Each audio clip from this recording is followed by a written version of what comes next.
Welcome to the LeaderShape's next session of Beyond LeaderShape. We're doing a virtual conversation series to re-engage our past participants and, give them information about how they can stay connected with the LeaderShape world, beyond just the programs that they participated in. So today I'm super excited to, introduce our panelists. But first I want to give a quick, just little background on LeaderShape's mission and vision.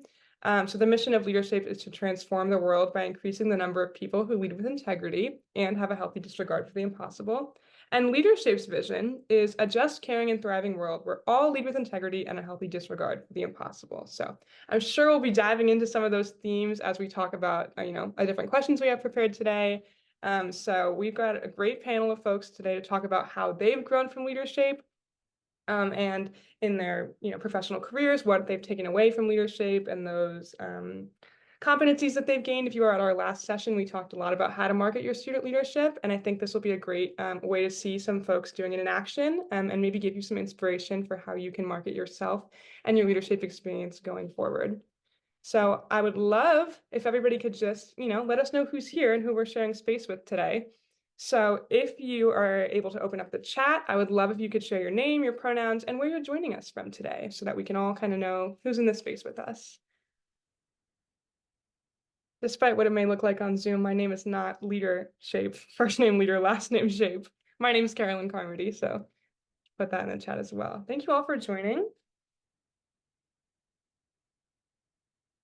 All right. So we're going to give our panelists a chance to really introduce themselves a little bit more thoroughly so we can hear from them.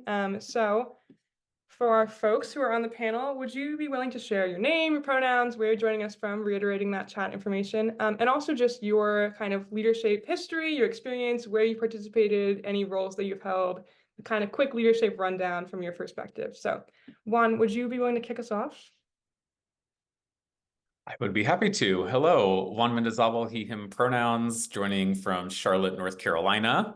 My leadership history began in 2010 when I participated in the Institute, like barely 19 years old. Like I think I turned 19 maybe like 2 or 3 weeks before the Institute, and participated at Florida State University. And then was lucky enough to be a cluster facilitator at Florida State when I got my first full-time job in higher ed. And then after that, applied to be a co-lead facilitator, which I've been for 5 years, and have now joined the LeaderShape staff full-time, in which then I was able to become a program coordinator. So I think maybe on-site coordinator is the role that is missing from, maybe we can make that happen at some point. It would be weird, but I could do it. And excited to hear from other folks about their experiences today. I think you might have to be an on-site coordinator now to really complete the set. You're like collecting pretty much all the cards. There used to be little badges, and I kind of feel like I want to complete the circle. So You would we'll be see. decked out, yeah, for sure. Yes. All right, let's popcorn over to Annalisa.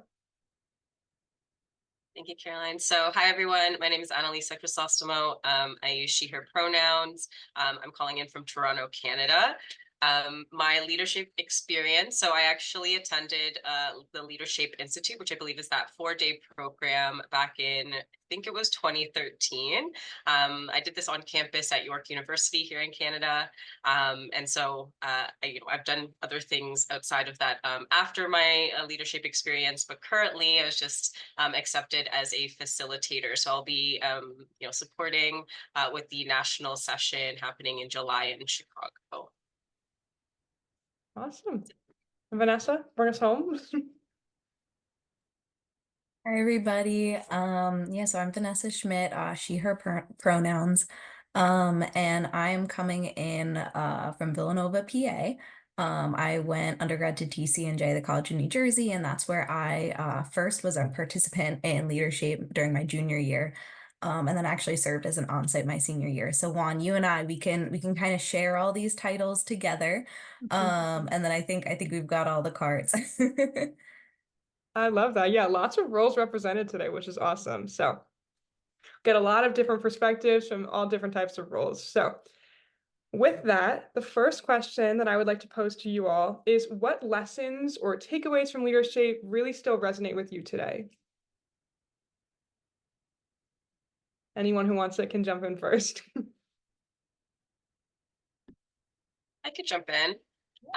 Yeah, so for me, my leadership experience, so much of it was around integral leadership or leading with integrity. And so I think that's something that was really deeply embedded in me during my time there. I think like in everything I do, even personally or professionally, it kind of comes back to those questions that were asked during my time, which was, does this align with your values? What do you actually believe in? So actually really being able to understand what my values were and how they already showed up in my life, what I stand for. And so this has really helped me, I think, in my decision making, and also even navigating really difficult situations in both my personal life and in my career. And then I think the second is really challenging the concept of realistic or impossible. So I do remember from my own there was like a lead facilitator that brought up the story about how Wikipedia started with this like really worldly mission. And then they revealed to us after that it was Wikipedia. I think the mission was like access to education or knowledge everywhere.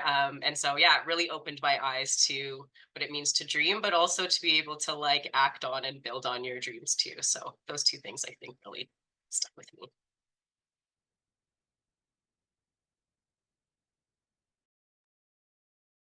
I can quickly piggyback on top off of that. I I probably number one would have also said lead with integrity. I just think that that carries into your life in every single way. So in your personal life, in your professional life, even like navigating friendships and different kinds of things. So I think that that key phrase, no matter what you're doing, no matter where you end up, it's just so important. And then I think the other thing that really stuck with me was the concept of the vision that we kind of worked on. I remember stepping in as a participant and I was like, oh shoot, I don't know. What is my vision? Like where am I? What do I really believe in? Kind of like Annalisa said. And really getting the whole week to reflect on that and kind of building it out. And then coming back as the onsite the next year, and just getting to see, what a whole nother cohort's visions, were and kind of just getting to see those out. And then even now, fast forwarding about 4 years into my career, I'm still figuring out what that vision is. And it's a really nice thing to come back to. I think even just year after year, thinking through how it's changed, how it's grown and evolved, and just kind of how that affects your career path and your leadership style. Those are great. For me, I'm thinking about the myth busting that came with my institute experience. I know at Florida State, the student leadership culture is a very achievement-driven one, can be very exclusive, can be very performative. And whenever I was an undergrad, just kind of doing my own thing at the Leadership Center, feeling at times pretty inadequate, seeing peers who were orientation leaders or running for student government and all of these other things that I knew in my gut I had no interest in doing, but it seemed to be the only model of leadership visible to me at that time. And then at the Institute, on day one in particular, with so many of the definitions and the frameworks that were taught, it felt very satisfying and very validating to be able to be shown and taught that everyone who was telling me that I had to do X, Y, and Z was getting it wrong, and that I didn't actually have to change who I was at all. And in a student leadership culture with secret societies and with so many other exclusive leadership things, it was, and folks who were there at the Institute as well, that actually gave us time to talk about that. Greek life, which kind of took over all of the positional leadership roles on campus, we were able to unpack that together. There was like a hot topics session where we got together and caucused around some of those. And that was nice for me to be able to explore those things in a new and different way. Yes, thank you for sharing that. That was something that I felt as well when I participated, was like that was the first time I really understood like positional leadership, and that it didn't have to only be based in the position, but kind of gave me the language to describe those feelings and stuff like that. So that was definitely a takeaway for me as well. So with this in mind, the ideas, the concepts, how do you incorporate these teachings in your current roles now, in your professional life, in your personal life? How do you actually put the kind of theoretical lessons, into practice?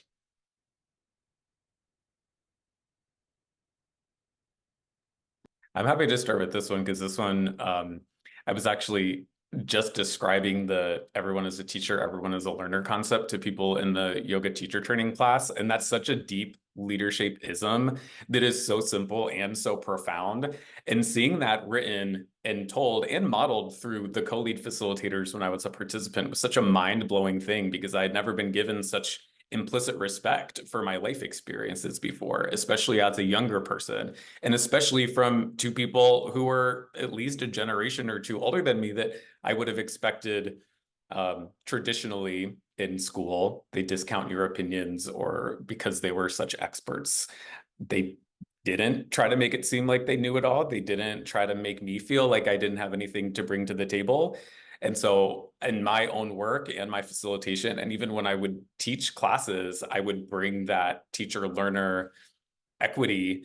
And it shocks people still on the receiving end of it when you're not wielding power over in the way that people expect you to.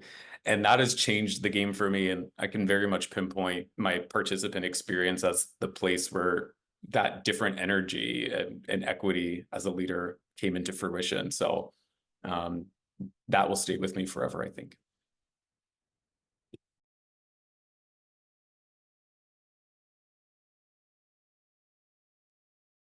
I can go next. So yeah, for me, I think like as an educator and like a community practitioner, I think for me it was really observing not only my peers but also those that were facilitating when I was a participant.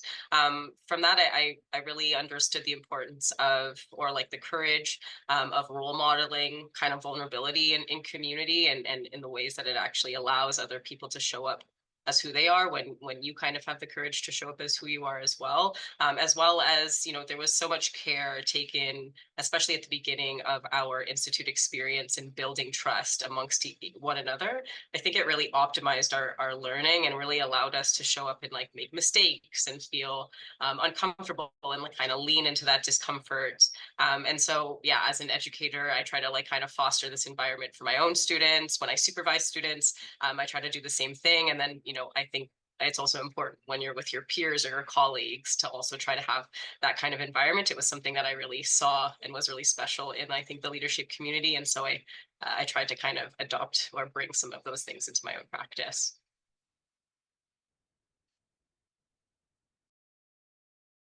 Absolutely. I think the only thing that I would add to that, I also, I think, grew in my confidence a lot throughout the 2 years that I was involved in LeaderShape. And I almost don't even like the word confidence. I think I would better say like intentionality and self-assurance. And I think that LeaderShape just made me a more intentional professional. And it made me more confident in my ability even as a young professional, right? Stepping out into the workforce at 22 or 23 can be really daunting, especially when I personally came into an office where I was the youngest one.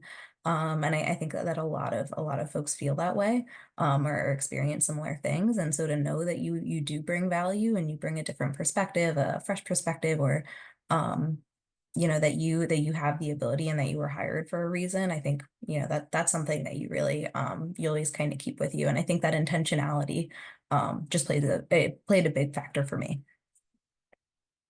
Yeah, hearing a lot of themes of ownership within the community and all of that, self-assurance, definitely. I think that's super helpful, as a lot of our past participants are at that similar point in age, right? 22, 23, thinking about what comes next and getting ready for all of that. So it's definitely encouraging to hear that as well.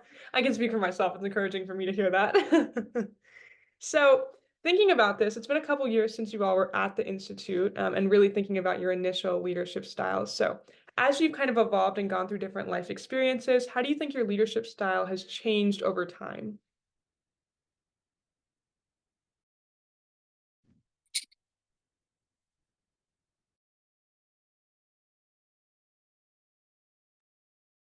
Think I can go, and I'm gonna make this quick. I think I always said, you know, when I was experiencing in college, that I was a quiet leader.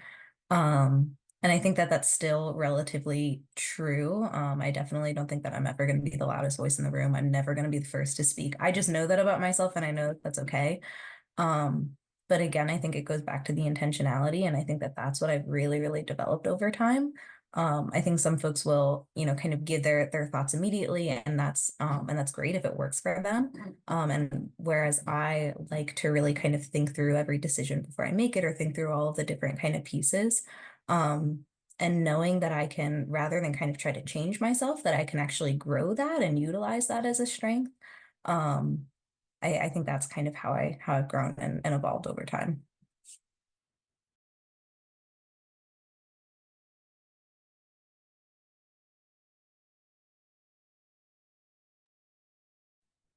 I think for me, at the time of the Institute, I was so steeped in like leadership theory. I know around that time is whenever I was doing my leadership studies minor, where you get the Peter Northouse book and it's got all of the different theories of leadership, and you try to figure out which one feels best for you, which developmentally appropriate, right? To like kind of pick from a menu of options and see which one feels best. And it's the training wheels that can help you get started. But I think over time, I've learned that even the most expansive framings of leadership still don't feel like they totally encompass me, and not in like a contrarian, I'm too whatever to be put in a box sort of way, but I find so much of my inspiration for my leadership style and my leadership identity from non-leadership sources, like expressive arts and mental health counseling and critical veganism and sociology and gender. Like those are the things that actually give me the language and the framing to do what it is that I do. And then now, after a long time, you said, Carolyn, now that it's been a few years since you've been, I was like, it's been, like 14. It just exists in me organically now, where like very rarely, if ever, am I connecting my behavior to a specific theory or style or framework.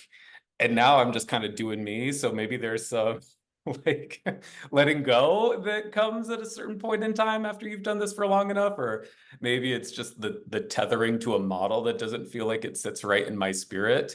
But it has been nice for me to step out of the leadership canon, so to speak, and just start collecting like a little mosaic of what feels correct for me, and then just do it and stop thinking about it. That's where the embodied somatic piece comes in for me, and that's been serving me well. Love those answers. So for me, this is like a hard question because I'm like, I feel like so much of my transformation actually happened like within the week itself. And then I feel so, like, I feel like I have not changed so much in terms of my leadership after LeaderShape, because I think so much of that I attribute to like being grounded in integrity and kind of always, taking the time to slow down and think about what I'm doing or how I'm showing up for folks. But I will say that, post LeaderShape, for me, I always called it like a catalyst for my leadership journey. And you get so excited about leadership, so that I was, taking on so many roles, and you kind of are really committed to community and the people that you're kind of quote unquote serving.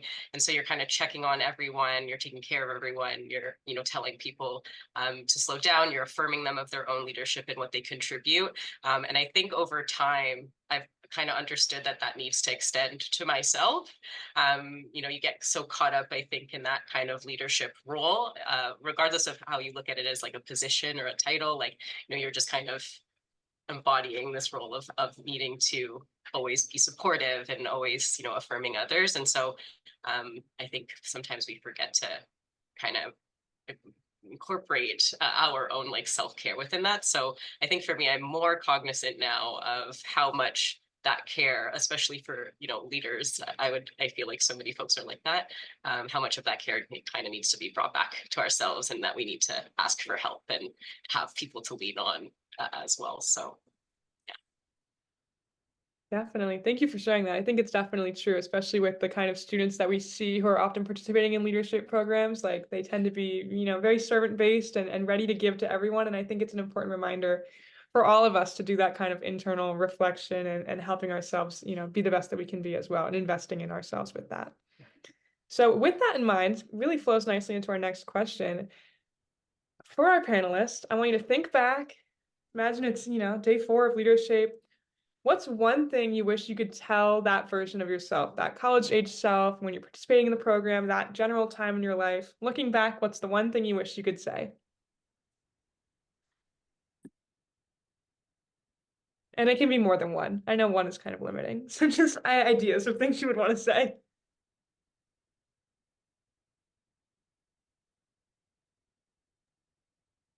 This feels like the activity on RuPaul's Drag Race on the finale where Ru holds up the picture of your younger self and you speak directly to them.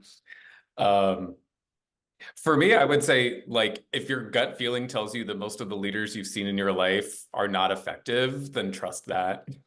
Right? Like, it was so nice again from LeaderShape to learn that just because someone held the title didn't mean that they implicitly were effective or even deserved respect or even had my interests at heart. And if I think about my schooling history and even at the time growing up in a church environment and so many other positional leaders, that my gut always told me, like, I don't know that that's what leadership is. I would tell my younger self, which I probably knew at the time of the Institute or starting to know, that a lot of leaders are toxic and a lot of leaders are ineffective, and use those folks as good examples of bad examples, and sometimes just do the inverse or see the harm in the negative impact that those folks are having, and use that as information and data for what you will not do when it is your time to influence a community, whether positionally or not.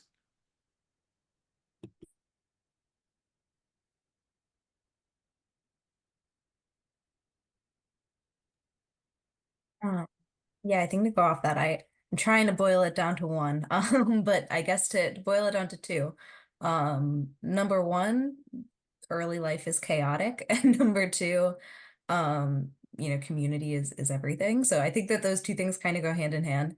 But in terms of life is chaotic, I think it's just, you kind of don't know what's coming to you when you graduate college and when you're navigating, the world for the first time, your early career, and just, trying to lay the groundwork for your life in so many different ways.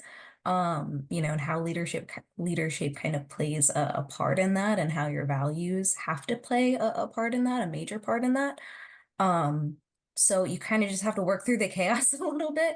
But I think that leadership really shows us how community is everything. And how, again, leading with integrity is everything. I remember specifically I had early on a job interview where I did not get the job, but then 3 years later, someone reached out and then I got a different job from that previous interview, right? And so because I had built strong relationships, even though I wasn't chosen for something, that kind of like laid a groundwork in the future. That is similar thing kind of happened even with friendships, right? I had met someone at college, who I wasn't even super close with, but then she happened to move one town over, and then now suddenly, we have a really, really great, strong friendship. So I think leading with integrity now, and kind of building that groundwork of community, and just kind of remembering that everyone you meet, you might meet them again, or someone they know is going to meet you again, right?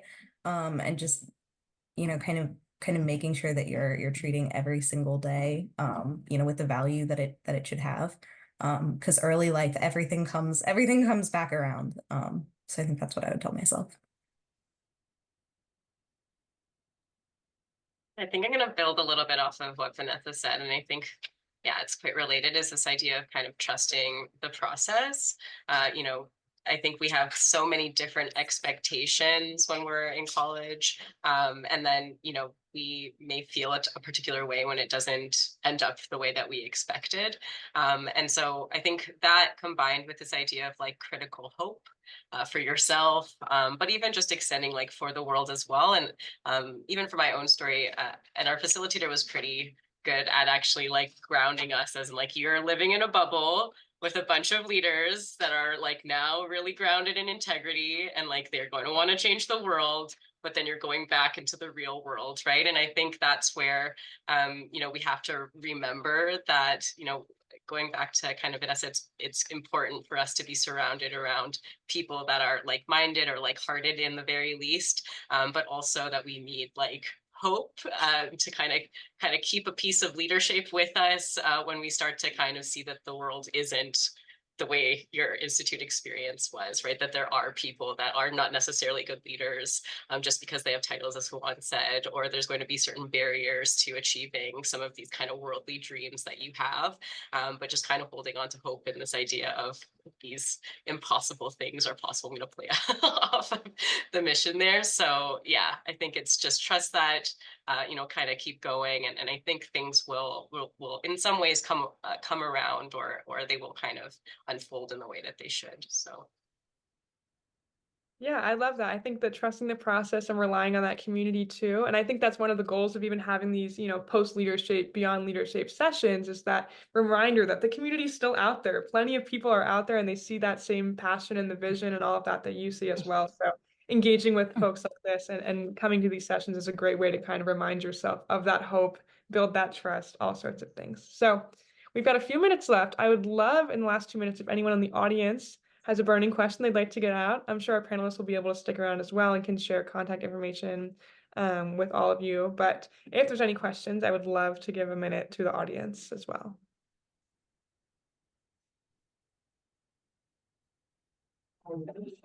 Yeah, I have a short question, if that's all right. I'm sorry, what was that? I had a short question, if that's all right. Yeah. So I think like, especially coming out of leadership, I think it's great that, these spaces are had so students can cultivate these experiences and then like further transform that into their campus environment, right? And if not a campus environment, some of their environments as well. But how do I guess like how do you personally go about creating these spaces if they are not already present, right? Like, let's say without leadership, how can you bring this same energy, these same experiences to students in the way they themselves can further their own goals, like create their own vision? Great question. What are our thoughts? How can we build those communities in our involvements in our areas?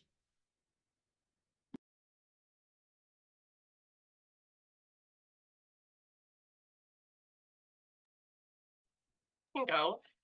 Yeah, because that's a really good question, right? Like in some ways, you're not trying to kind of replicate the environment that you have in leadership. It's very special. But I think just going along with some of the things that we talked about that we've taken away from leadership is really, again, fostering these environments through the values and some of the same actions that were kind of modeled to us in that experience. So even for me, whenever I worked with students after leadership, I had a few years still of university left. It was really like, how am I inviting students' strengths into the programs that I was running, or how am I creating initiatives that were based on their own feedback and their own visions, and like, how do I give space for these folks to also kind of come into their leadership in the way that I was privileged to do so. And so, I know, for example, one of the beautiful things that came out of my post leadership experience was like anti-bullying campaign, which was like not my idea at all. It was like a student that was experiencing that was like, can we do a movie night? And I was like, sure, I'm on council. Let's see how we can do that. And it turned into like a week-long campaign where students actually just started kind of giving ideas and talking about their experiences, and they volunteered for marketing, or they volunteered to do like arts-based activities, right? And so I was just there to facilitate that with like the power that I had. And I think so much of that came from my leadership experience in really, understanding that people already come with a wealth of experience. They come with a wealth of knowledge. They come often curious, as long as they're provided the space to be able to explore that curiosity. And so I think it goes back to just, I don't want to say just how you're conducting yourself, but in many ways, how are you giving space? How are you allowing folks to be themselves? And how are you allowing them opportunities, if you're already a leader, to demonstrate their own leadership, or at least uncover it, because it's already there in some way. So that answers your question. Yeah, that does. Thank you so much. Great.